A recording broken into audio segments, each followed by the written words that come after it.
Ladies and gentlemen, the Newton Nomadic Theater presents Story Slam.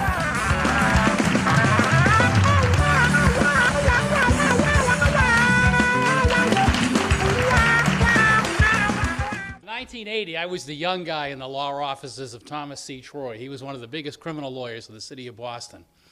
He calls me in and he says, "You got to go make a jail visit to see Butchie Foley at Walpole." Now, if you do criminal law, you take a lot of money from people. They're sitting in jail. It can take years to get to trial. They want to see you and find out what's going on. A guy like Tom Troy is not going to waste his time a half a day to go to jail. So the young guy in the office does the jail visits. So I had been to Charles Street and Dedham and Norfolk and Plymouth and Billerica, but I had never been to Walpole. Walpole was the state prison. It was where the most serious violators were. And Butchie was in cell block 10, which is where the most violent people in Massachusetts were kept. It was a notorious place. So Tom sat me down to tell me about Butchie's case and how he knew Butchie. Butchie was in Walpole because he walked up to a guy on K Street in South Boston and stabbed him and killed him. He thought the guy was messing around with his wife. Turns out he was wrong about that, but the guy was still dead. So he was serving life without parole. Once he got in Walpole, he assaulted two other guys who was convicted of them, got sentences on and after. And most horrifically, we were representing him now because he had stabbed and killed a guard in prison with a shiv. So I go out to Walpole, a big, scary stone building. I go through the front door. They go to the guard at the plexiglass. I tell him, "My name's Mike Reilly. I'm here to see Butchie Foley."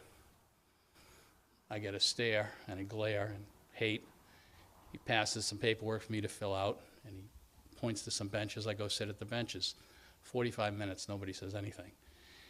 He knocks on the glass. He points me to a door. I go to the door, open the door. I'm in a little area. I get the most intrusive search I've ever had in my life. They then point me to another 10-foot stone steel door. The doors creak open. I walk in. The doors creak behind me. I'm in a trap, a prison trap, where there's another door 20 feet down the same way.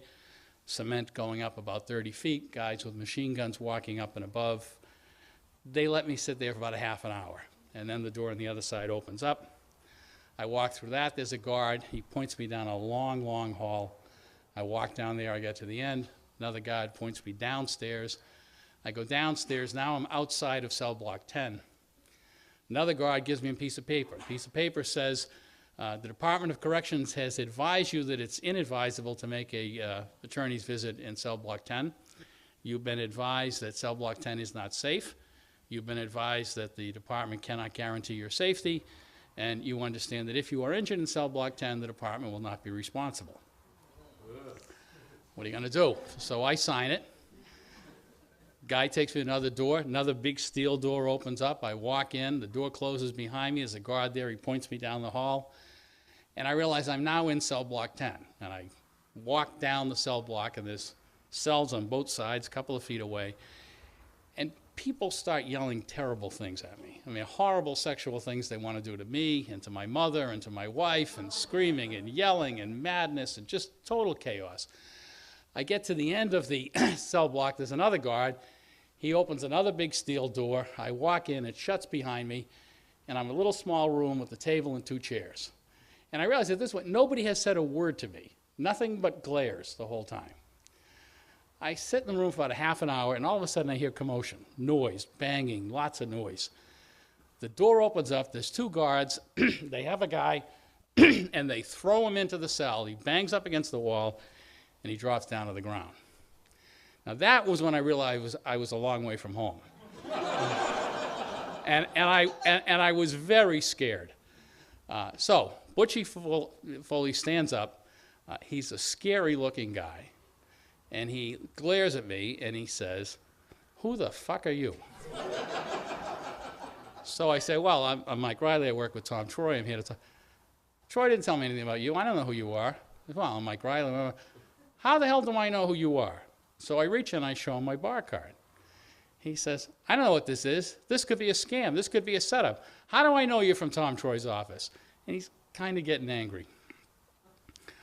I pause for a minute and I say, "Well, Tom told me that you told him that it was your cousin Willie who told you that that guy was messing around with your wife, and that you said if you ever got out of prison, you would find Willie and cut his balls off. And he stared at me and he said, okay, so what's going on with my case? So we had a very pleasant 45-minute conversation. The end of the whole case, the whole conversation, I left. I never had the pleasure of visiting him again. He was convicted of the murder, had a second life without parole. He died in prison about 16 years later. And the only footnote I'll add, just to be a little mysterious about the whole thing, is obviously I've changed names as I told this story, but I will say this. If I hadn't changed names, and if you had followed the Whitey Bulger trial, you would recognize the name of Butchie Foley's cousin Willie.